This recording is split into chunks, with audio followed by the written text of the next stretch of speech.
Hello. Welcome to Lantyn Labs. Thank you so much. Welcome. Welcome. What do we do on this podcast? I don't know. You tell me. I literally just slipped my mind just then. Well, we make AI easy to understand while we build an AI consultancy in public. And every week we come up with harebrained AI projects and we go away and we see if we can make them. That is the best way of describing it. I was gonna say something a little bit sort of like more about how we're building from the sort of like very the cutting edge of everything. I mean, we're two AI experts, I guess, Yep. that don't come from a coding background, We're not. that have worked in AI for a long time, and we're learning as we go so that we can teach others, basically, aren't we? Yeah. And that's for me what makes it so fun, because every week we get to play, experiment, and then come and do a show and tell. And rather than doing a normal show and tell where we're just let's just show each other, let's show everyone, which I think is makes it really, really fun. Okay, so let's get into it. Love All it. right. So what's been going on this week? We just had an interesting discussion about what it means to be an expert, didn't we? We did.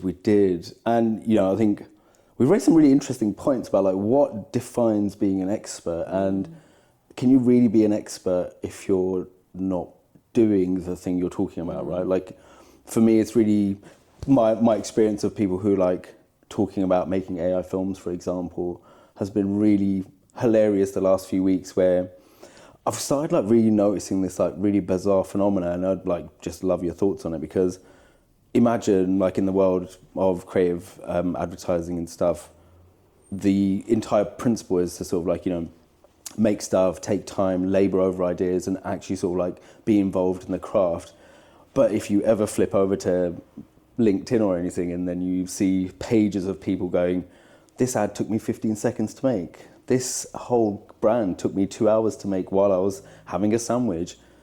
And I was just really I was talking to someone the other day, and I was it really shows that it only takes you this much time. And isn't it interesting that you can become an expert in no time at all now? But do you think you can? When you brought that up, it reminded me of the conversation we had about how the world and their wife are now AI consultants on LinkedIn. Yeah. And let's be honest, there's so much snake oil, and we're not at the stage that AI can make something incredible in 15 seconds. Yeah, absolutely. And honestly, I think I always reflect on whenever you turn around to me and you go, I feel like I don't know what I'm doing. And it always just makes me feel, it's really interesting to witness your imposter syndrome. And you're have you looked at your CV? How could you feel like you're an imposter? But I don't know, for me, it opens up such a brilliant sort of way of looking at it, because isn't that wisdom itself, knowing that we don't know everything? Well, that was another thing that I was going to say, because anybody who says they're an expert in AI is lying. They're completely lying. And that's why I think you've really helped me face my imposter syndrome. When I was leaving work, and even sometimes when I do my talks, I'm do I know everything about AI? But yeah, I've worked in AI since 2016. I've worked at Microsoft, Google, and Meta. I am a prompt engineering expert, and even I feel like an imposter because I don't know everything about the new stuff that just dropped yesterday. And so I think there needs to be, in the same way that we're seeing AI can only be open source, we saw it when DeepSeek came through and did what OpenAI did for a $5, essentially. It speaks to this technology has to be open source, which means it's shared by everyone. I think there has to be a bit of humility in the industry. Yeah. And it's hard because it's tech. Yeah. And like you were saying when you did that panel with all guys, and it was just everyone's trying to outdo each other. Yeah. And that's how tech is. Yeah. And I found that in the tech industry, the way you get ahead is you basically beef someone at work, and then they respect you and you get paid more money. And it's that's not how I like to work. And maybe there needs to be more femininity in this world, or I think humility is going to be key, I hope, in this new age that we're entering. Why does there need to be more humility in AI? I think it's a really, really fundamental thing, because the men who are called the godfather of AI, even they say they don't know how it works. AI is a black box. So if anyone turns up and goes I understand how the black box works, and I'm if people like Jan LeCun don't understand it, please tell me how you're going to understand it, please, because you've used ChatGPT 4 times and that's basically it. So I think having that humility, having that curiosity to keep pushing past where you think your edges are, I think it's so important. And I think you touched on something really important about the energy in this space as well. What sort of energy is it? There is there isn't that sort of like nurturing and nourishing energy in this space at all. And when you try to add that, you can see its ramifications pretty much instantly. But, you know. Well, I guess it's like we live in a capitalist world. The most people want to use AI for productivity so that they can get more done, make more money. I also think, let's be honest, I also think it's a survival tactic for me to say that I don't know everything, because it's a thin line. It's like people pay me to come into their, you know, businesses or whatever, both of us, and tell them what to do with AI. So I need to convince people that I'm worth getting paid money to like stand on stage. Yeah. But at the same time, I just think you've got to do it with honesty, and you've got to say, look, I don't know everything about everything. Yeah, and I think you're like, the word humility is like the most important one here, because as there's this sort of like gold rush to figure out how we're going to use AI, how AI is going to work for us, and how it's going to do all of the things, and how it's going to, like, you know, take my nan for a walk and stuff like that. Like, how are we going to figure stuff like that out if we don't have any curiosity, or if we're not playing? Well, yeah, someone needs to be like, I know what I'm talking about, and I guess that's what we're doing. Yeah. With Lantyn, we're like, we know more than most people, but we don't know everything. Yeah. And also, like, I think the what I really love about the way that we're working is like we're building and we're showing people, because I'm learning, and I'm constantly learning, and I've also been working in this space for ages, and I love technology and I love how far I can push it. But every single day I learn something brand new because I'm curious about it. Like, if I, you know, even when we're talking about prompting, right, and we're going, you know, really good at prompting. Your pedigree at prompting is probably the best on the planet, and I'm like. And then when we're sat here and we're talking about prompts, and, you know, even yesterday when we were talking about like making prompts that are spelt wrong on purpose and then seeing what the result is, like, that's a really counterintuitive move. Like, you would never go, what if we just made this all wrong, or what if we spelt this all backwards? Or, you know, one of the really interesting things I've figured out with a lot of the Chinese AIs like Kling or Minimax is if you take your prompt and then turn it into Mandarin before you give it to the machine makes better results. And even that's like, because it's curious, you're like, oh, hold on a minute, if the AI comes from there, should I speak to it in its mother tongue? Okay. Well, it's just the whole of these industries are changing. You know what I thought was interesting, without giving too much away? What we were talking about yesterday, when you did a job for someone and then they wanted the prompt off you. Yeah. And then we were talking about like, what's the cost of a prompt? And like how we were going to trade it for tokens and stuff. But it's like, and even, you know, when you were going to do that music video, and you were going to do like parts of it. Sorry if I'm giving away. No, that's all right. You're like, shut up. No, I'm just like, well, what's the next word? No, honestly, but you're right. No, and you were just going to do parts of it, like almost like stems. You know how like when a DJ or a producer does a remix, they send the stems. You were almost thinking about doing music videos as stems and sending these AI generated stems to someone else to like almost mix. And it's like the creative industries are changing so fast. Yeah. Mad. Yeah, and, you know, I think like that concept of like what happens when we and that, I mean, you know, that entire thought came from like this idea of like, you know, if I make a film in a traditional way, I have to put it into a clip, because otherwise I have to put it into one timeline, because otherwise it won't make sense. And when I make it with AI, I don't have to think about the timeline in 1 dimension or 2 dimensions. I can think about it in 3 dimensions. So I can go, in this particular scene, we can modularly swap out loads of clips to have something completely new happen, or we can see one particular scene from 4 different angles, and depending on how the editor or which version of the film you see, it will look different. So for me, it's like my whole goal, one of my goals in my professional career has been to like make an ever-changing music video, and I can sit here and do that. What do you mean ever-changing? Like, imagine, like, you know, an ever-changing music video is essentially like a music video made up of clips that can change every time someone watches it. So imagine you go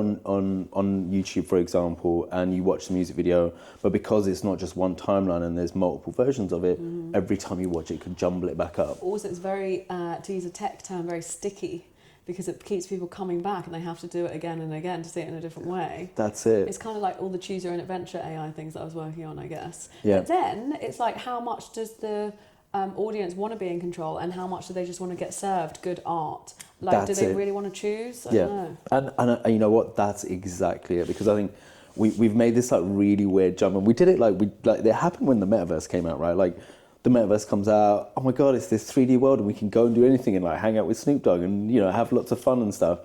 And then suddenly everyone's like, but you can also do spreadsheets on it, and you can do work in VR. And you're like, why would I want to do that? So you're telling me I could go and play computer games, or I could play VR. I could have fun, or I could work. And the same thing's happening with where we are now. And it's like, either you do it in its most traditional way, and you just use it for production, or you have fun with it, or you play with it.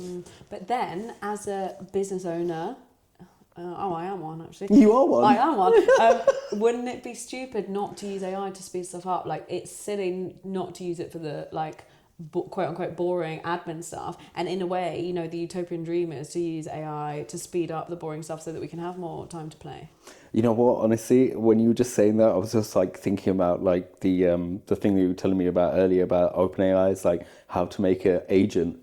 And I was really thinking about, like, right now we're both sat here and, like, you know, and the rest of the world is like going, oh, you just like have to figure out how to use the AI and like go, AI, I want you to, like, you know, help me write this thing.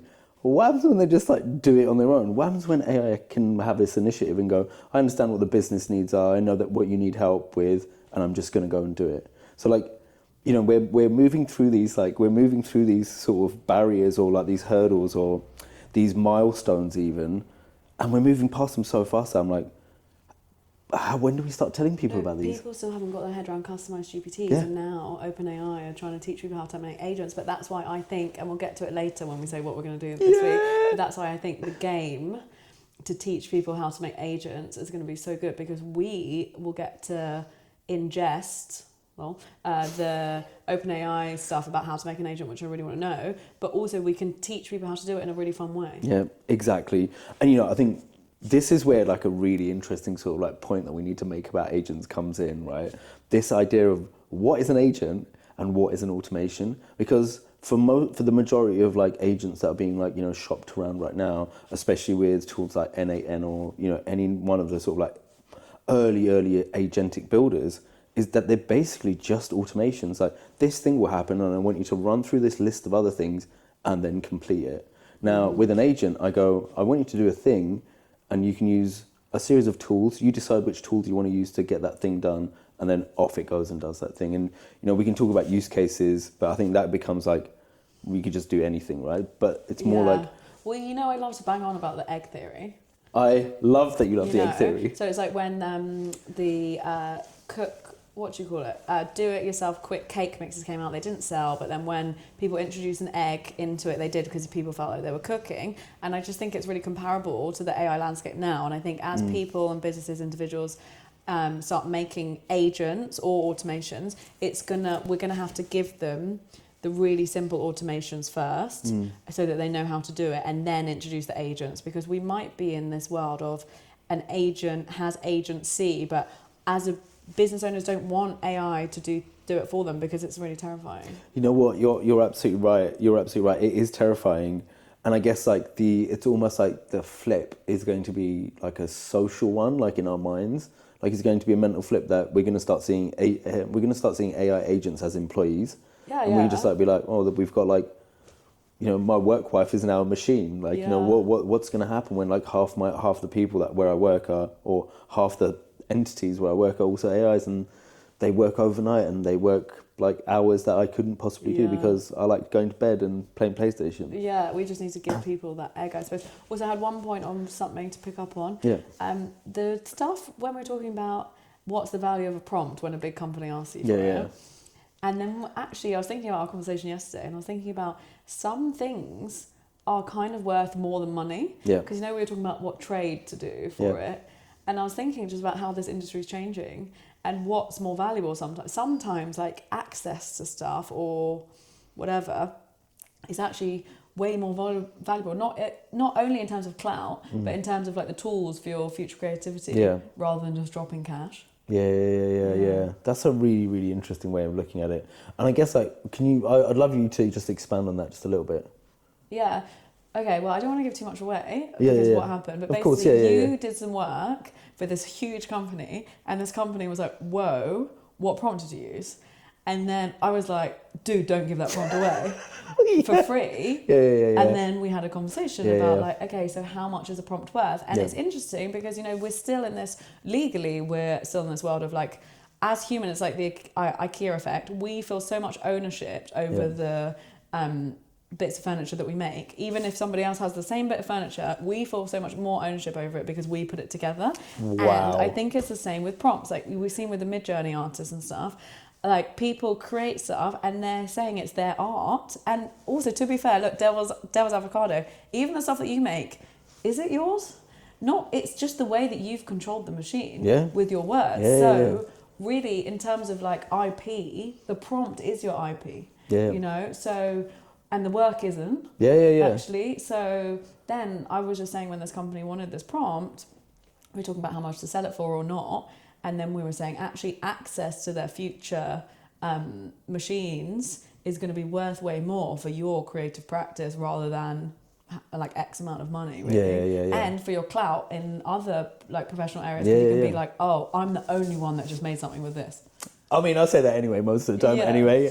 But you know, honestly, I think you hit such an interesting, you hit multiple interesting points there. Like, what is the sort of like, the prompt is the key to unlock the machine, right? Like, that's what happens every single time. And even when we sort of like start playing around with what the prompt is, like, I think there's something really interesting in like how a prompt can take something out of the machine. But the prompt is only like, you know, the more you sort of like go into it, and we can talk about Jason until the cows come home. Jason Derulo. Oh my God, if people don't know, how would you describe it? JSON? Yeah, JSON Jason, the programming language, not Jason Derulo. Even though one of them... Such a lame joke. Hey, I'm sure people are going to love... Anytime you can say Jason Derulo in anything is a good thing. But, you know, even when you think about, like, how complicated and how complex prompting is, and, you know, like, in particular instance where I'm, like, not just using text to make something, I'm also using an image that I've prompted as well. So I've gone offsite, prompted an image, that image is then fed in, and then I've prompted over the top of that. So you have like, I don't know, like an Oreo prompt. Can you explain what an API is? Because the most questions I get is about the stuff that I'm building. And I've had to learn about APIs to make stuff. So I would describe it as like, I'm going to give an example. So something that I'll tell you about in a minute, when I hooked up my own voice to my sort of affirmation generator thing. To do that, I needed to get the API of ChatGPT and the API of Lantyn Labs.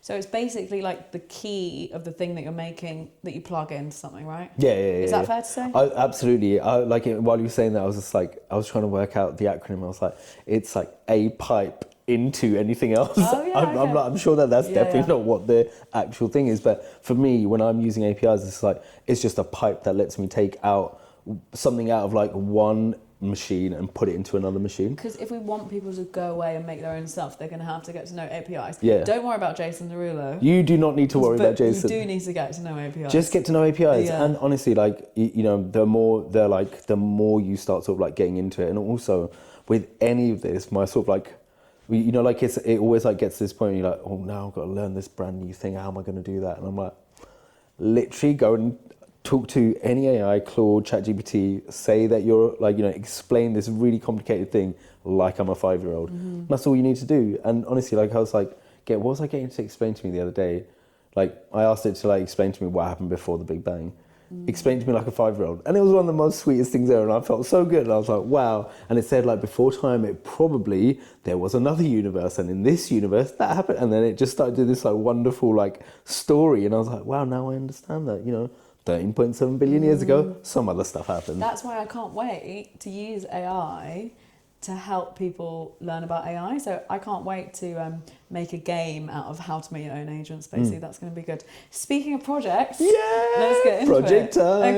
Okay, I think, why don't you go first? Because I'm just trying to think of like which ones I want to tell you about. Really? Yeah, but remember last week you said you were going to do Victorian drill music? Oh my God, yes, and I did. Have you left that in? No, I did that. Yeah. No. What's his face about? No. Just because I'm disappointed in what the result was. So last week I said to you like we could even make Victorian drill music. And it turns out there's probably a reason why the Victorians didn't invent drill music because it was awful. Like choral drill music, or like, you know, talking about what's happening on Jago Street, which I'm gonna share some songs so you can actually have a listen to it. But like, trying to sort of like convince an AI to talk about like, you know, how rough and ready East London used to be in the olden days was one of the best things ever. Like at one point it mentioned a fishwife and I was like, okay, Jokes. I need to like step away from this now because I'm going to end up making an album and I need to put it out. Okay, jokes. Okay, well, fair. Yeah. I mean, haters will say it's hard to get really good outputs out of AI music, and I actually think what AI music is best for is like focus music, lift music, is ambient rather than something that's going to make you feel something. And I don't think we want an AI rapper right now. We don't. We absolutely don't. But, you know, honestly, one of the things, so imagine I was like, you know, playing around with it and first it wasn't really able to sort of like connect the two concepts because again, you're like, when you start playing around with an AI, you start seeing into its mind. You're like, okay, I'm going to give you these two concepts. Can you mash them up together? Do you understand that? Yes or no? And so like this particular AI, I think it was like Udio or Suno, one of the really, really good ones, wasn't able to do it until I ended up like, you know, massaging the prompt enough for it to sort of like start understanding. And then suddenly I was listening to this like completely unique sort of music. And you know what you said about like, you know, we don't need an AI rapper now. I'm thinking like we will get one soon. Do you think? Yeah, I don't want one. I know you don't want one, right? I'm not. We don't have to go to a concert. Like we're like, you know, we can like, you know, you don't have to like listen to any of his music. I think because I've done a lot of thinking about AI and music because I used to work in the music industry. Yeah. And some of the first talks I did was for Jam Supernova. It was about talking about AI music, and I've done a lot of thinking about it. And I just don't think that, the feelings, quote unquote, of a machine are ever going to make fans like want to go and see something. I think we buy into the story of someone, we buy into their personal breakups, and I think particularly with rap, obviously, you know, I'm a big grime fan. You are. Yeah. I just think. I think maybe do you need to tell people about like your grime like background as well, because I feel like people might not know about just how involved in the grime scene you were. I started my career interviewing rappers on YouTube on a channel called SBTV that got very, very popular. So that was my bread and butter. I think maybe you need to I was a big fan of SBTV and it was the most groundbreaking thing in urban music, not just like in the UK but globally. So yeah, it was really fun, and then I ended up working in robots, so I've had a very strange career. From rap to robots, I can see the autobiography now. Yeah, but as a fan, there's just no way in hell I'm ever listening to an AI rapper. Yeah. I mean, that might change, but I think AI, and I've thought a lot actually, because I've been thinking about how I can get some of my old contacts to use AI in an interesting way and like integrate it with the grime scene. I've got a few chin stroke ideas, but it's 100% not a rapper. It will be the process. It will be something about the process. Yeah. It won't be, personally, I don't think. Yeah. Look, honestly, I'm sitting here and I'm listening to you and I'm like, I agree with so much. I agree with so much about what you're saying, and then I'm thinking about like the latest sort of memes that are like the AI memes that are happening right now, which, you know, are like one of the sort of like real like head slap moments for me, because imagine there's two trends I want to like share with you, and I'm sure we can like cut to them. But there's the trend of like sad cat stories, which I sent you. They're like AI generated cat stories, and it's like, you know, a cat does something, then gets like, you know, thrown out of the family, only to then later return. And there's like 1 minute long like weird cat stories, and they get engagement in the millions. Like I'm like, beyond like any recognition. Interesting. So you think the fact that loads of people online love AI sad cats means that we might be closer to an AI rapper than we think? Yeah. All right. So I'll give you one other example. Like, you know, I can't wait until like, you know, we interview the first like AI rapper and be like, so one of us didn't believe in you, bro, and it wasn't me. So the reason why I'm sharing, like, so the cat one's really weird. The tung tung tung sahur one is even weirder, and these are like they're like deep fried Italian AI memes, and that I know sounds like gobbledygook and jargon, but they are AI memes based in Italy that just make funny sort of like Italian sounding words, and again, the internet loves it. So the reason why I'm using these two examples is like, what is taste for us is definitely not taste for like other people. So And you know what? I see your point. Basically, you've given 2 examples of AI that makes people feel stuff.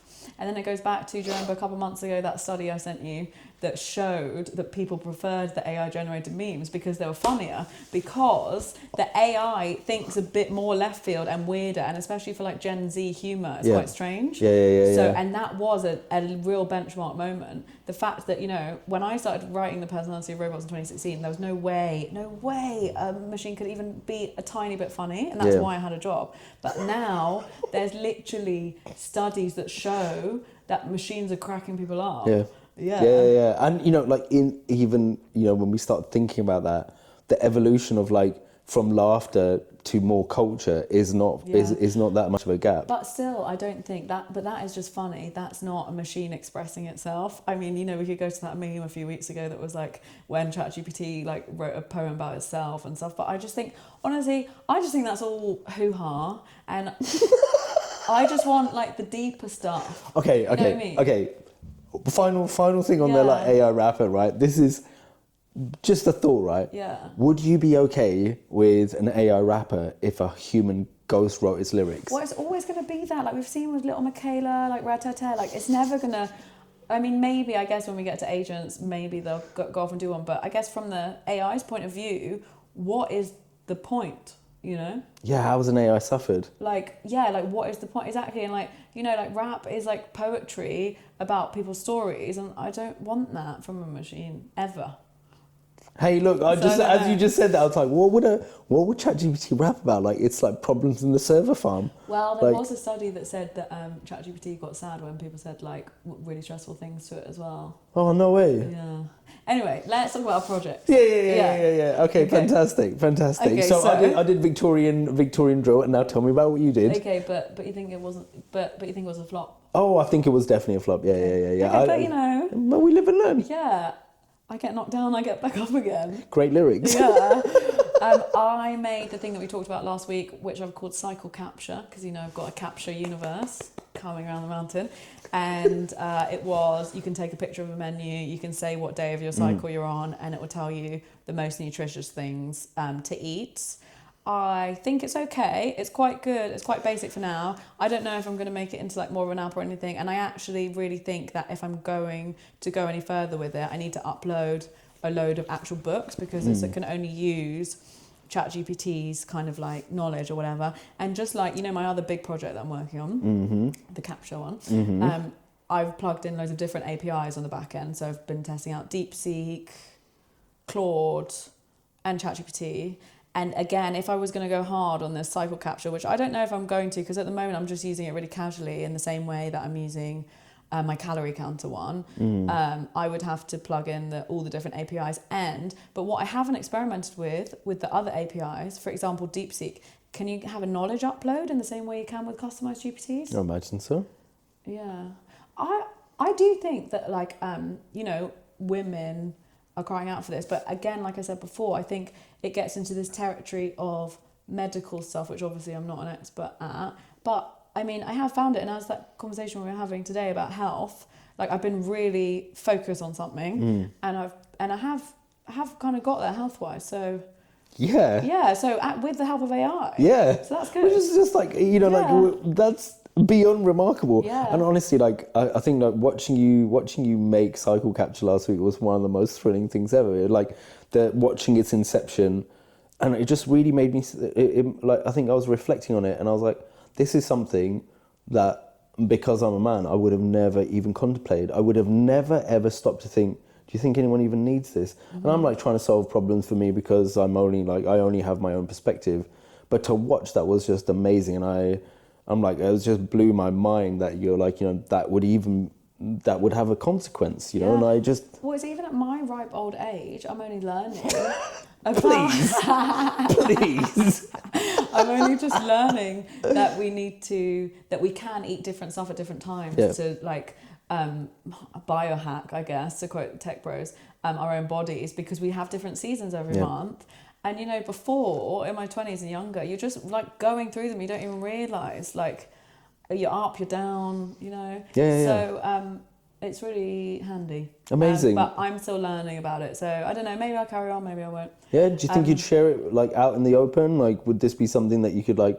Yeah, I mean, I'll link to it in the show notes. It's just as customized GPT right now, so it's not like all that in a packet of crisps. Yeah. I mean, like, Yeah. look, it's like, you know, I think there's like really interesting sort of like, you know, parallel there. It's like, yeah, you can make art and you can just say, oh, it's just on canvas, or you could be like, this is a work of art, which I really think Cycle Capture is massively brilliant. I'm like, it just blows my mind because it's just like, it's so different from anything I could possibly think about. So I think it's worth pursuing, and not like in the sense of like going, now you need to like go and like build an iOS app, but I think like, yeah, okay, maybe I could do it on Replit. yeah. Oh my God, absolutely. What does a Replit version of it look like? And I think it could go with the Capture universe, but you know, I've just got so many things that I want to build. I'm actually more excited about something else. Tell me. Yeah. So I made this thing called Glow, and it's called Georgia's Little Oracle. Yeah. So it's kind of connected because, you know, I've got this. How do I say? I've got something coming up. And I know that it's a good thing, but I know that it might make me feel sad. Yep. And so I've been trying to think, okay, how can I use AI to cheer me up in those moments when I feel sad?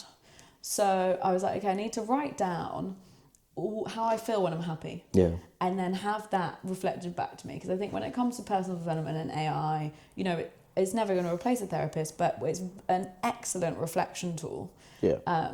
And sometimes that's all we need. Yeah. But then I got really deep into it. And then I thought, okay, can I make this my higher self?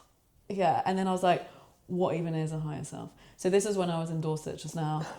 In these moments of what am I doing, you're nurturing dreams, planting seeds in the soil of your own resilience.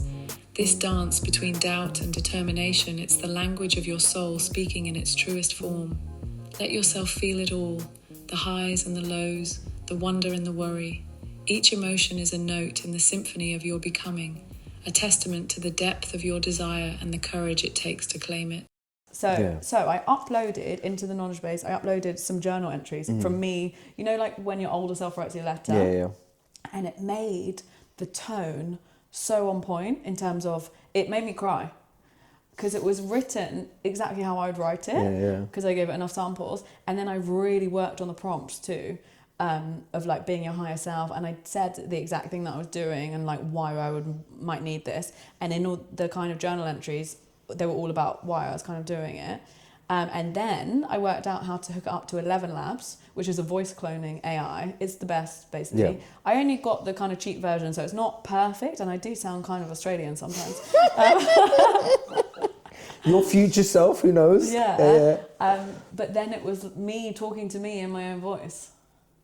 Wow. Yeah. Like, literally, wow. What did that feel like? Are you serious? So mad. you spoke to your higher self? Like, well, I didn't, obviously. And then, well, I mean, obviously, but like in this sort of like, in this conceit of like where you're talking to AIs and stuff, you spoke to your... Well, I was just, you know, it's based on the idea that you can always give other people great advice, but you can never give it to yourself.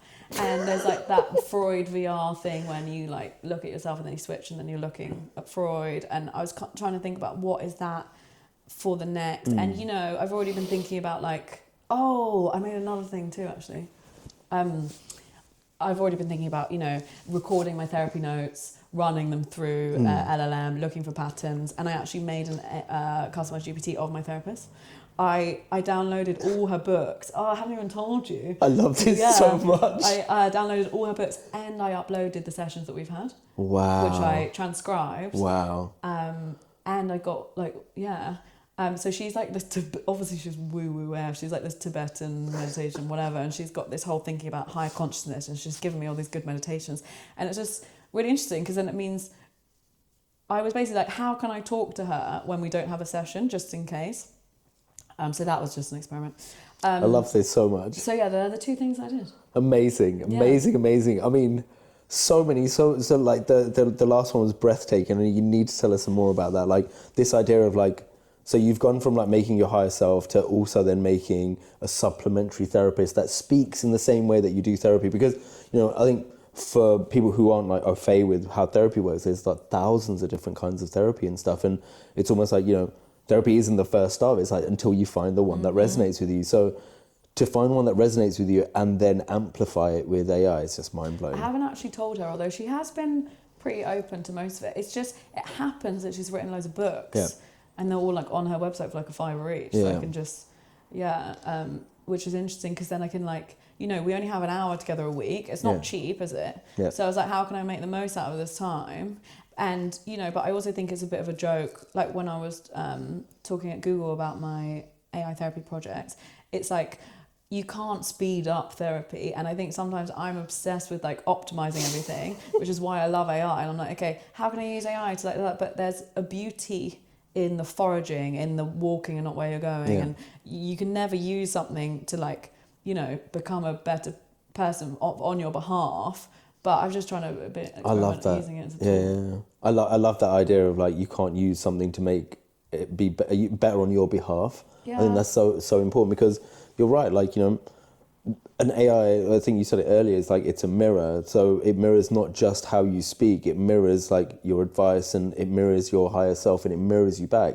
So what you put in is what you then get back out again, right? So, and you know, that's why it's just amazing to me, because you're like, the way that you approach it with such open heart, open palm vibes, like no wonder the machine is like able to sort of like give you something back that resonates with you. I mean, let's be honest, it's not perfect. You know what I would like to try is your favourite person, Deepak Chopra's AI.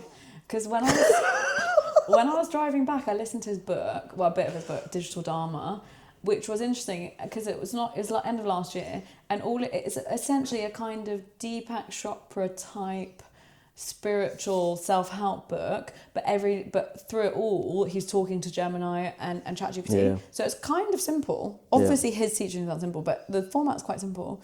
And it's just interesting, you know, he's like really believes that it's like a great personal development tool, and he's made an AI of himself. So actually I would like to talk to it, and I would like to know how he made it.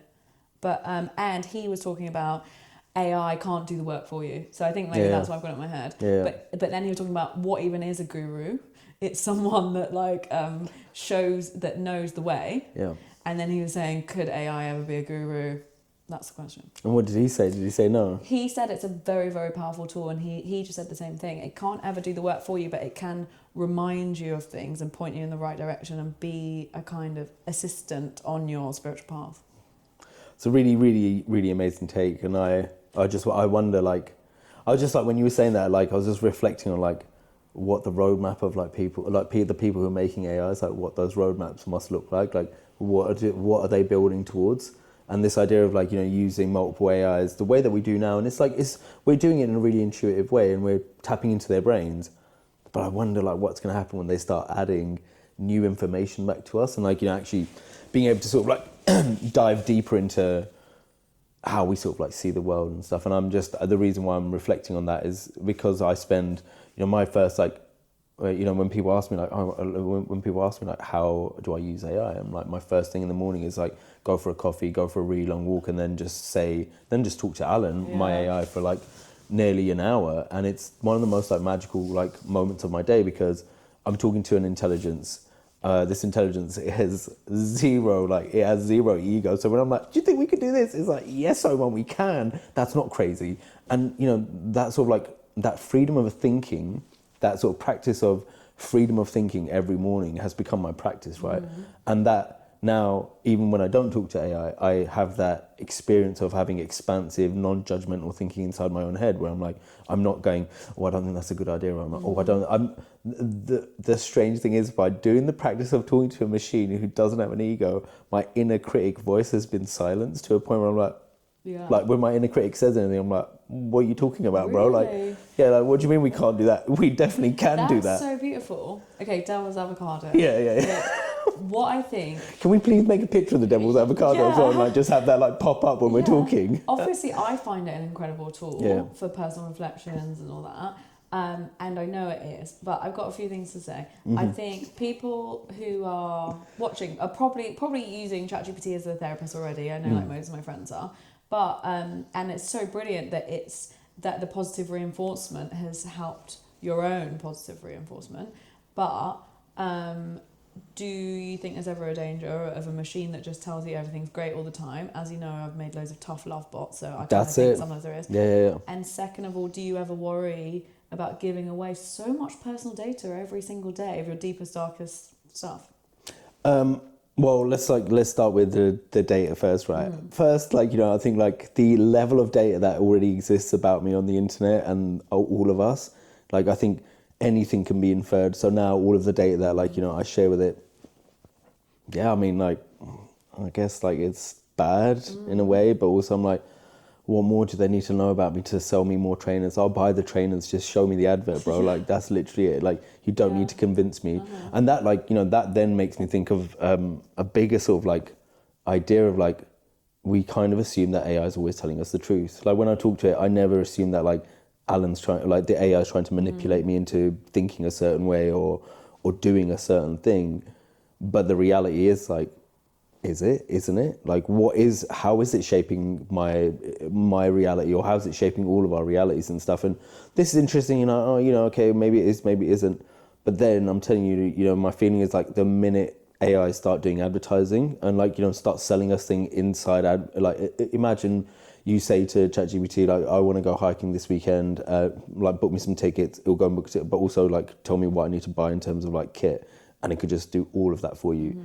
Now, all of those items would have had to be somehow sold, there would have had to be some sort of SEO for an AI and stuff. So what happens when AI becomes adversarial, when it starts sort of convincing other AI? So, what happens when an AI on Nike's website is convincing, ChatGPT that, Omar would definitely love these trainers. I know because, he told me this thing about how much he used to love raving and stuff like that. So I think as we sort of move into this world of is AI telling us the truth? Isn't it telling us the truth?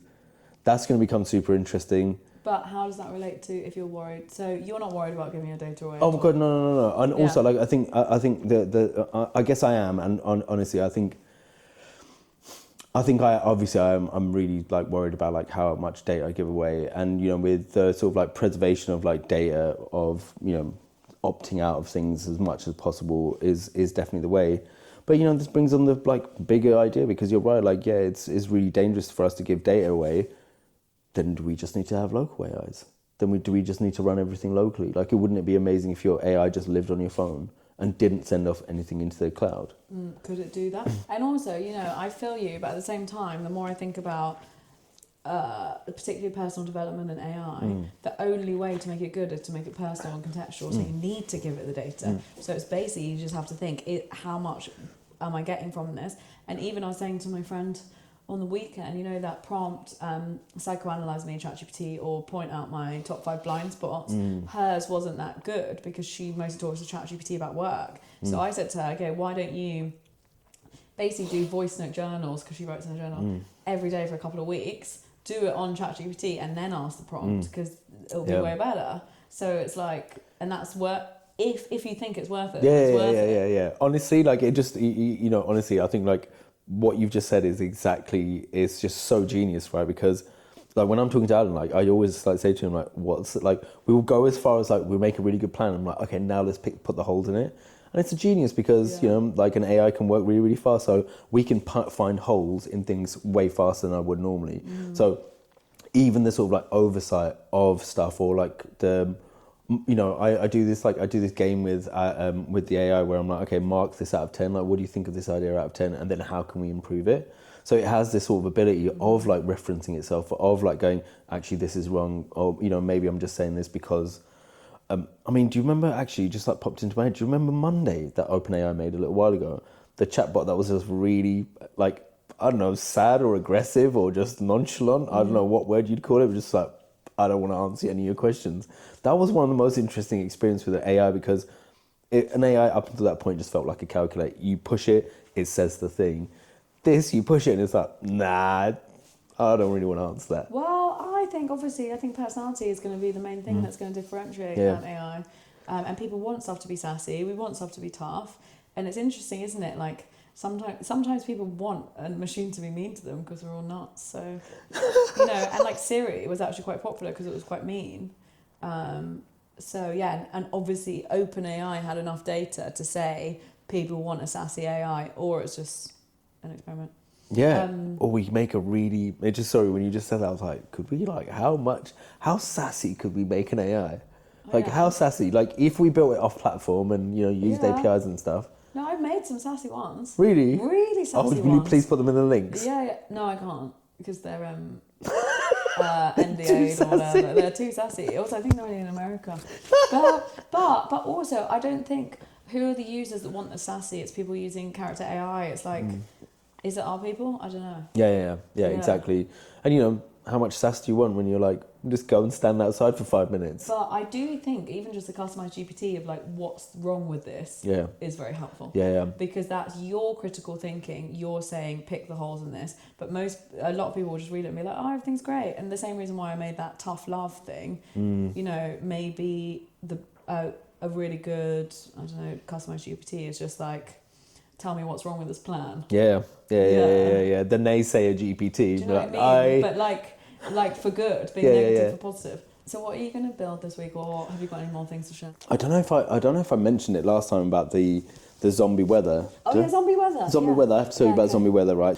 I've been thinking for the longest time, right? Like how right now when I make AI films, they are essentially just like a normal film. They're not living they're not reacting to anything in the real world. So I was really thinking, could I take data and then turn it into video, right?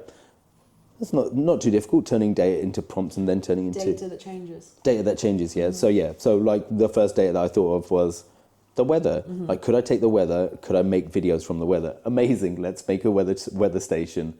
And if we're going to do that, like, let's make it in a way that only AI can. Let's make it zombie weather. And, the internet loves zombies, I love zombies.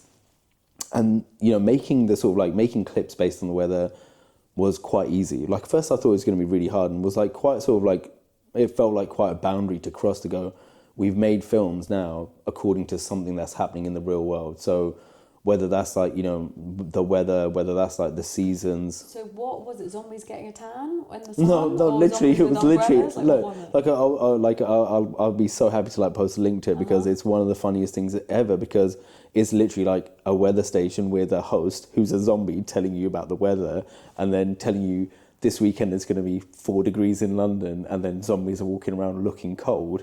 And then like, it's like, it's going through all of this and it's like a zombie weather station, and you're like, okay, but this is real weather that was happening in London.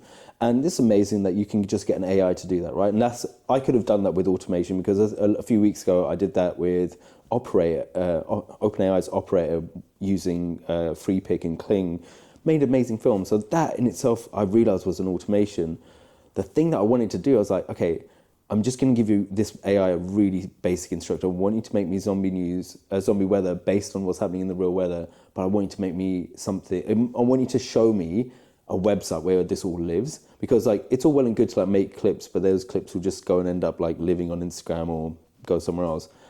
But this AI not only found out the weather in London that weekend, made all the clips, then made a website, then made it look like a zombie website, and then put all of the clips on there, and then so you could just basically watch the video, like watch the zombie news happen. Could I search the zombie website for the weather in like different places? Or Not yet. Was it just in London? No, it was literally like a proof of concept, like it would like, just this weekend, this is the weather. Was it updated live? Has it changed? No. So like, again, like it could, but like in this particular instance, it literally just when I pushed the button, it was live at the point of me pushing the button. So I checked it on Friday. I don't know if it would still be applicable on a Sunday, but none of that is like outside the realms of possibility. So zombie weather, and to sort of like sit back and look at something and go, I remember a year and a half ago where I would like have to sort of like prompt of like, I have to like tie in loads of noodles on Comfy UI to make one video, and then that video might not even come out right, to now like instructing a machine to go figure out the weather, go make me the film and come and show me the final product. In fact, make it into a website for me so I can then just look at it whenever I want. So did you not decide on the image style of the zombies No. before? Okay. No, and you know what? I was talking to someone yesterday about that, and they were asking like, doesn't that feel like you're taking a step out of the creative process? And I was like, not really. Like that is the creative process for me. Like watching a machine work is the same as like me creative directing a junior. I love the surprise of a creative entity showing me something brand new. The same way an executive creative director and ad agency will go instruct all of his creative department to go and think about things and then come back and he will make the executive decision. That's such a lovely way to look at it, but I love your buds. Yeah. Yeah. But wouldn't it be if you have like one visual tone of voice, which I don't really have, but say say you did. You do have a visual tone of voice. That's what people have. Yeah, But mine's all over the place. Like always the same fonts, Yeah, always yeah, the same yeah, thing, yeah. or a style that you're known Yeah, yeah. for.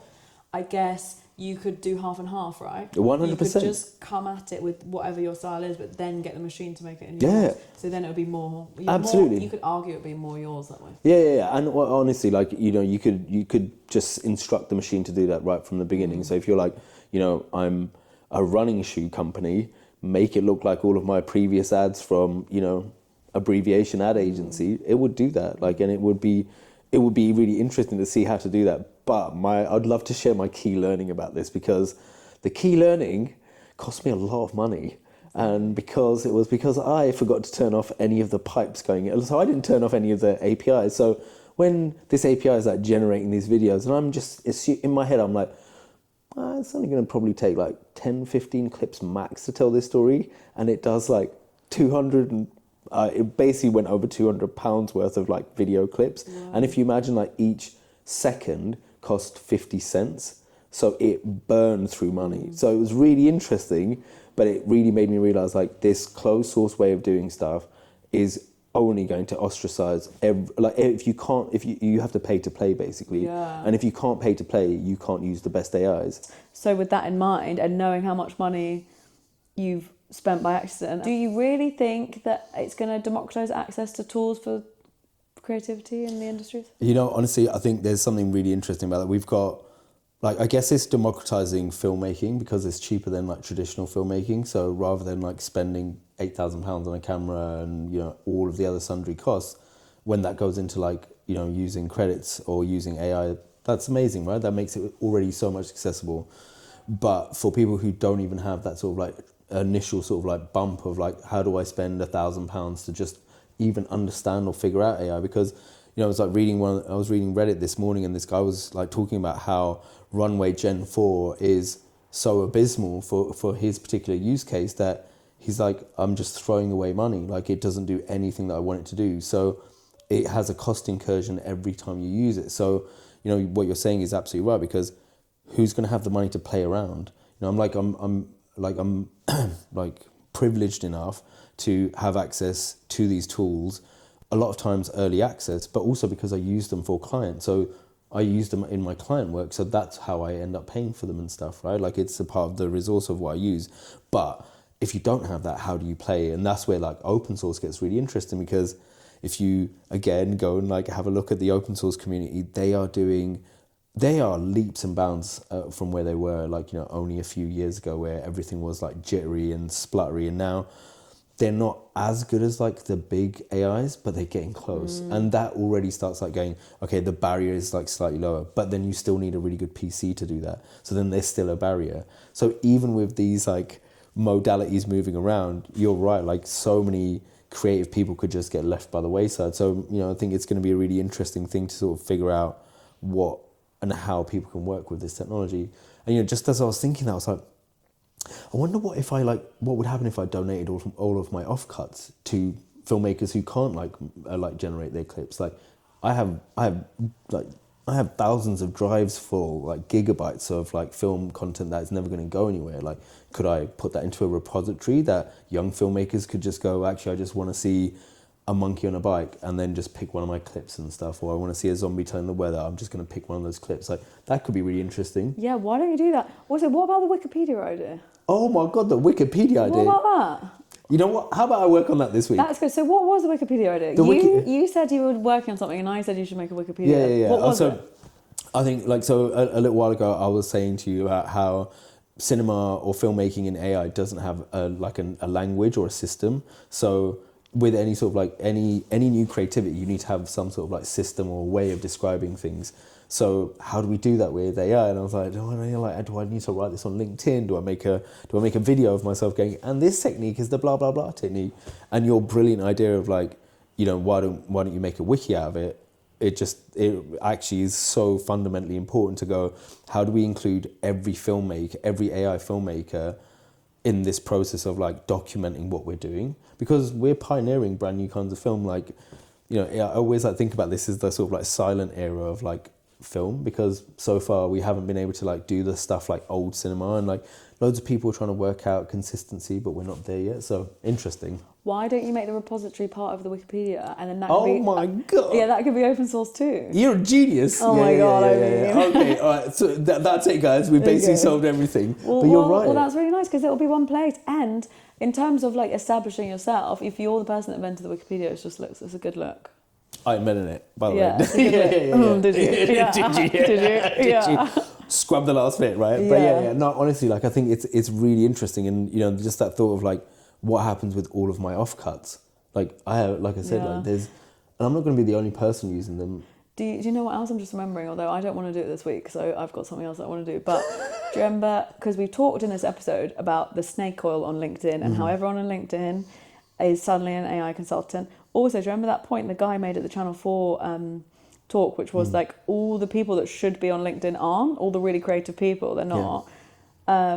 That's by the by. But really, do you remember that thing we were going to make, which was to prove if someone on LinkedIn knows what they're talking about? Oh Remember? my god! Why aren't we doing that? Why is that not a retro style game that goes, are you a snake oil person? Test your snake oil result. So you can literally go on there, it asks you a few questions, you answer them, and then you get a score at the end of it. Because we were talking about it being like a B Corp, right? And we were like, okay, 100%. like verifying people's AI knowledge so that it's actually on the side of the consumer. Yeah. Because if they're going to spend money learning about AI, they want to know that the person knows what they're talking about, even though we know you can only know what you know.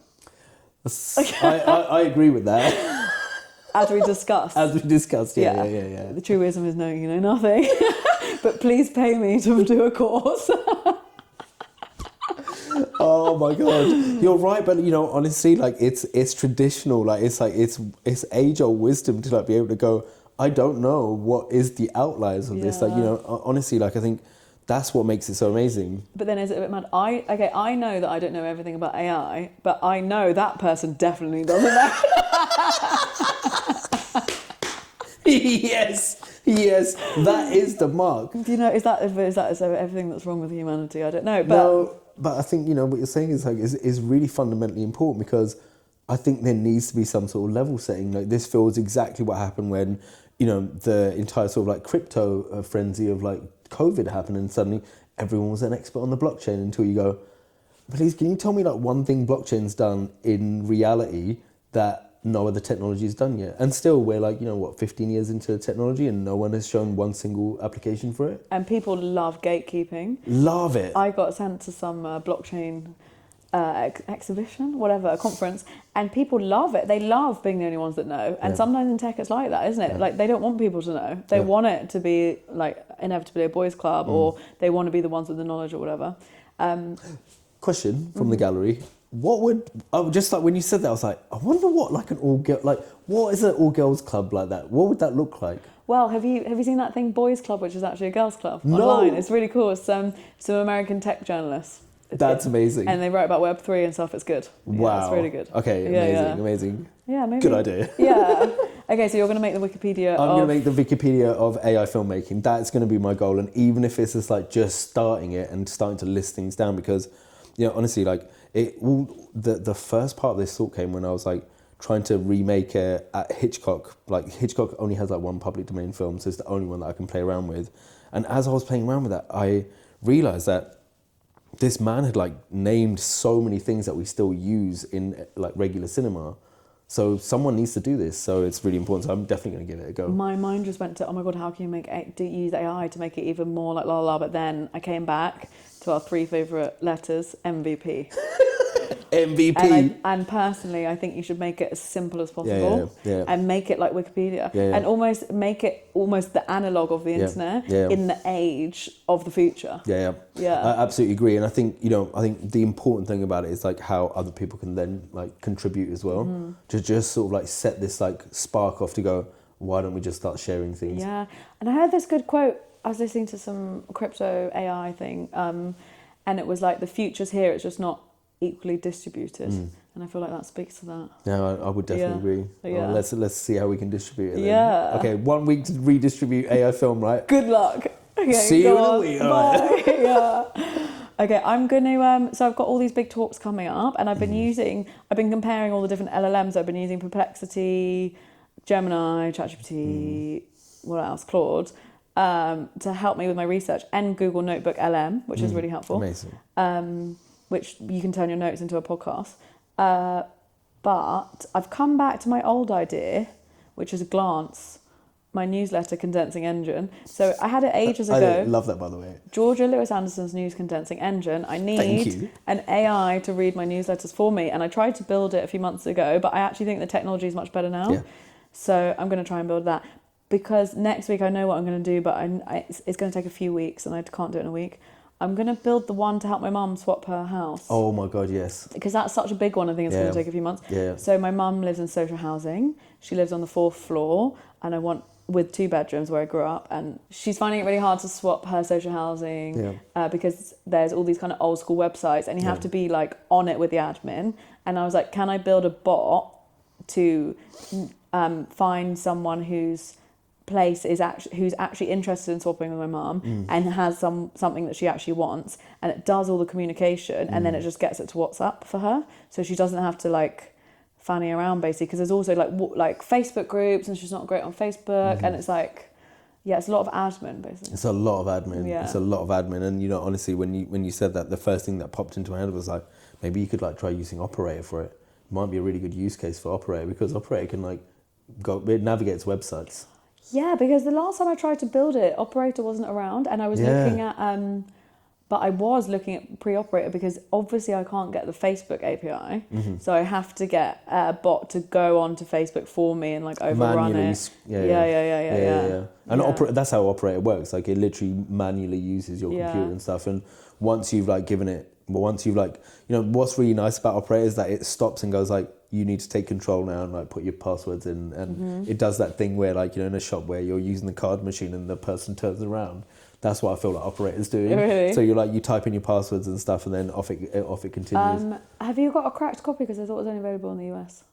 Of Operator? Operators. Oh, it's here now. I think so, and if it isn't, I don't know how. Oh, yeah, I have okay. it, but I have it because VPN. Yeah, VPN. VPN. And one other question. Yeah, okay. Oh, I think ethically though, if someone that my mum's talking to about swapping is a bot, I mean, it's a whole interesting thing when it comes to designing the personality, which is much more my field.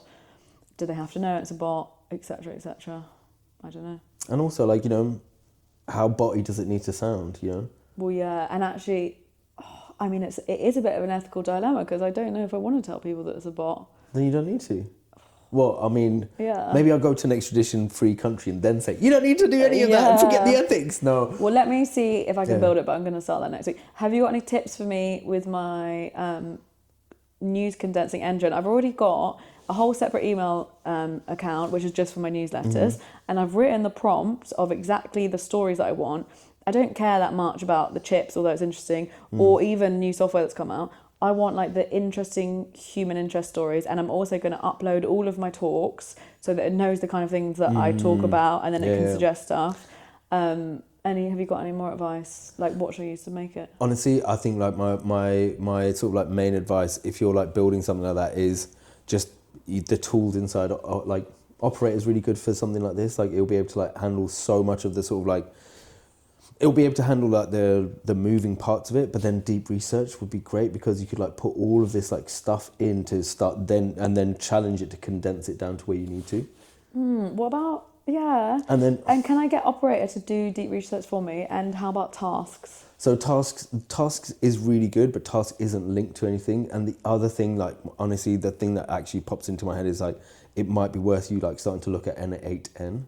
And like it's a agent building framework, but you can like tie in like loads of different parts of it. So you can say like, okay, now go on LinkedIn and look at this thing. Okay, now take that thing you've seen on LinkedIn and make sure you put it inside this Google Doc, and you can actually start adding stuff to it. And then go, okay, now I want you to go to this Facebook page, make a list of all the things that every single time it says lower ground floor flat or ground floor flat with garden, make a list of that and then add that to a spreadsheet. Then you can then add another like action to then query that sheet and go, okay, and now you go and look at that sheet, and then I want you to write a personalized email to each one of these people, a personalized Facebook message, And like NAN. N8N. So that's- Sorry, honestly, I'm like trying to like pronounce it wrongly. Like I don't know why they got So such you a shit think name. I should use that for my mum's Yeah. house hopping rather than my newsletter one? Yeah. And for newsletter, like the newsletter one, I think, to be honest, like I think tasks would be really good for it. Yeah, task. Tasks would be like every morning, and because I have a task going on at the minute, right? Like Yeah.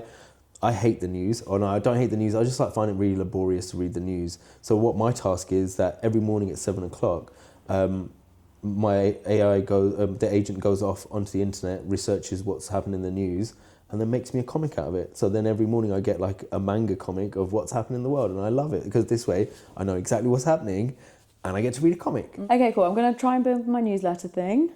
And I also think I might look at this OpenAI agent stuff, and I might be able to build an agent to help with my newsletter. Honestly, I can't. I think we need to put that on our maps. But that is like a big thing, and we're going to make a game of how to make an agent. I think, yeah. Is this too much for a week?